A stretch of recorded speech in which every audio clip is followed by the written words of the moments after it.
परम पवित्र मानसरोवर झील के हिमशिखरों पर सुनहरी भोर के साथ एक दिव्य दृश्य खिला हुआ था। मनोहर कमल की पंखुड़ियों सा उजला एक हंस स्वर्ण रश्मियों में नहाया शांत जल को निहार रहा था। हिमकणों की ठंडी फुहार उसे भिगा रही थी, फिर भी उसके हृदय में विचारों का ज्वार उमड़ रहा था। जीवन, आयु और सृष्टि की गहनतम रहस्यमय गाथाएं किसी अदृश्य लेखनी से उसके अंतस पर लिखी जा रही थी। ठीक वहीं से नीचे कैलाश मंडित शिखर पर भगवान महादेव शेषनाग पर विराजमान भक्त नंदी के साथ जगत के कर्तव्य पुरुष सरीखे स्थिर और कृपा सिंचित दृष्टि से संसार की ओर देख रहे थे। अचानक हंस की दृष्टि पर्वतीय पगडंडी पर पड़ती है। दूर से तीन प्राणी, एक गधा, एक कुत्ता और एक उल्लू, स्नेहिल कौतूहल में डूबे हथेली में अनुभव समेटे चले आ रहे थे।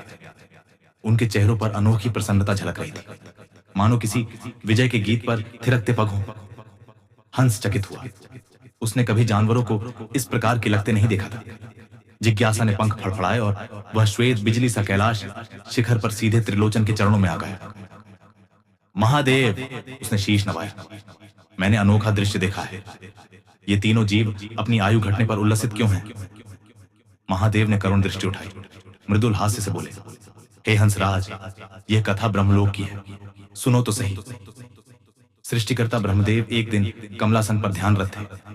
तभी यह गधा, कुत्ता और उल्लू, साथ में एक जिज्ञासु मनुष्य भी सभा मंडप में उपस्थित हुए। उन्होंने विनम्र प्रणाम किया और प्रार्थना की, हे ब्राह्मण, कृपा कर हमारी आयु निर्धारित कीजिए। ब्रह्मदेव ने वृद्धस्थ उठाया, वत्सो, तुम सबों को समान रूप से 40-40 वर्ष दिए जाते हैं। पहले गधा बोल उठा, हे सृष्टिकर्ता, मैं भारी बोझ ढोकर ही जीता हूं। 40 वर्ष मेरे लिए असहनीय होंगे, मेरी आयु 20 कर दीजिए। ब्रह्मा मुस्कुराए, यदि कोई दूसरा तुम्हारे 20 वर्ष लेना चाहे तो तथास्तु। वहीं मनुष्य ने हाथ जोड़ दिए, हे प्रभु, मुझे वे वर्ष प्रदान करें। केवल 40 में मैं अपने लक्षित कर्म कैसे साधूंगा? ब्रह्मदेव ने गधे के 20 वर्ष उसे दे दिए। अब कुत्ते का हृदय व्याकुल हुआ, मुझे भूख, डंडे और उपेक्षा ही मिलती है, मैं 40 वर्ष क्यों भोगूं? मेरी भी आयु घटा दीजिए। पुनः वही शर्त, और मनुष्य ने फिर दीन निवेदन कर दिया। कुत्ते के 20 वर्ष भी मनुष्य के हो गए। तेरा उजाले में उल्लू ने भारी पलकें झपकाई, हे प्रभु, मैं दिन भर अंधकार में जीता हूं, रात का एकाकी प्रहरी हूं। 40 वर्ष मेरे लिए निरर्थक होंगे, मुझे भी 20 वर्ष कम चाहिए। तीसरी बार मनुष्य ने हाथ उठाया। इस प्रकार मनुष्य के पास 40 मूल प्लस 20 गधा प्लस 20 कुत्ता प्लस 20 उल्लू, हार 100 वर्ष की दीर्घ आयु संचित हो गई। कथा यहीं समाप्त नहीं होती। हंस ने कुतूहल से पूछा, भोलेनाथ, क्या इन पशुओं की आयु के प्रभाव मनुष्य पर नहीं पड़ेंगे? महादेव ने पार्वती पर प्रेम भरी दृष्टि डालते हुए उत्तर दिया, निश्चय ही पड़ेंगे। सुनो, पहला चरण, मानव जीवन 0 से 40 वर्ष। शैशव से युवावस्था तक मनुष्य अपनी स्वयं की आयु जीता है, सपने बुनता, शिक्षा ग्रहण करता, लक्ष्य रचता। इन 40 वर्षों में या तो वह संत बनेगा या चोर, राजसी बनेगा या रंक। निर्णय, परिश्रम और विकास का यही स्वर्णकाल है। दूसरा चरण, गधे सी परिश्रम आयु 40 से 66 वर्ष। जब गधे के 20 वर्ष प्रारंभ होते हैं, उत्तरदायित्वों का बोझ कांधों पर सिमट आता है। परिवार, संतान, आहार और समाज का निरंतर दबाव। मनुष्य अनथक परिश्रमी खच्चर सा दिन रात गृह कर्म एवं आजीविका ढोता है। ख्वाहिशें पीछे छूट जाती है, कर्तव्य का कोड़ा हृदय पर पड़ता रहता है। तीसरा चरण, कुत्ते सी उपेक्षा आयु 60-80 वर्ष। कुत्ते के 20 वर्ष लगते ही शरीर ढलने लगता है, बाल श्वेत हो उठते हैं। पुत्र वधुएं अपने फैसलों में स्वयं मुखी होती है। वृद्ध पिता की आवाज कभी सुनी जाती है, कभी अनसुनी।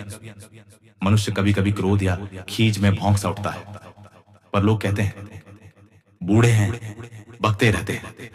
चौथा चरण, उल्लू सा निशक्तिकाल 80 से 100 वर्ष।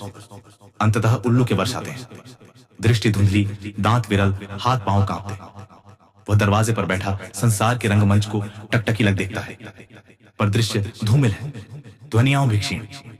फिर भी इस वीतराग घड़ी में आत्मा भीतर के आलोक से जगमगाती है। यही वह समय है जब साधक को मोक्ष के अमृत मार्ग की झलक मिलती है। हंस ने महादेव की वाणी सुनी, तो उसके रेशमी पंख श्रद्धा से झुक गए। उत्तरदायित्व, सम्मान, उपेक्षा और वैराग्य, इन 4 चरणों का दिव्य समीकरण ही मनुष्य को पूर्ण शतायु प्रदान करता है। नीचे पगडंडी में वह गधा, कुत्ता और उल्लू लौटते हुए प्रसन्न है, क्योंकि उन्होंने अपने अपने हिस्से का भार हल्का कर दिया और मनुष्य को दीर्घ जीवन का अवसर मिला। पर महादेव की अंतर्नाद भरी चेतावनी हंस के हृदय में गूंज उठी। आयु चाहे 100 वर्ष की हो, किंतु यदि सम्मान विहीन और कष्टपूर्ण हो तो वह शाप समान है। पर भक्ति, करुणा एवं कर्तव्य परायणता से जिया गया पल पल अमृत है। हंस ने आंजन सा अनुभव किया, मानो उसे इस कथा में जीवन का सार मिल गया हो। उसने त्रिशूलधारी देव को प्रणाम किया और मानसरोवर के पार्श्व में उड़ चला, ताकि संसार के जीवों को यह दिव्य गाथा सुना सके, जिससे वे अपनी आयु के हर चरण में कर्तव्य, धैर्य और आध्यात्मिक प्रगति का पाठ्य पा सके। अगर यह रोमांचक कथा आपके हृदय को छू गई हो तो कृपया इसे लाइक करें, सब्सक्राइब करें और घंटी के निशान को दबाएं, ताकि आध्यात्मिक प्रेरणा की अगली ज्योति सबसे पहले आपके द्वार पर दस्तक दे सके।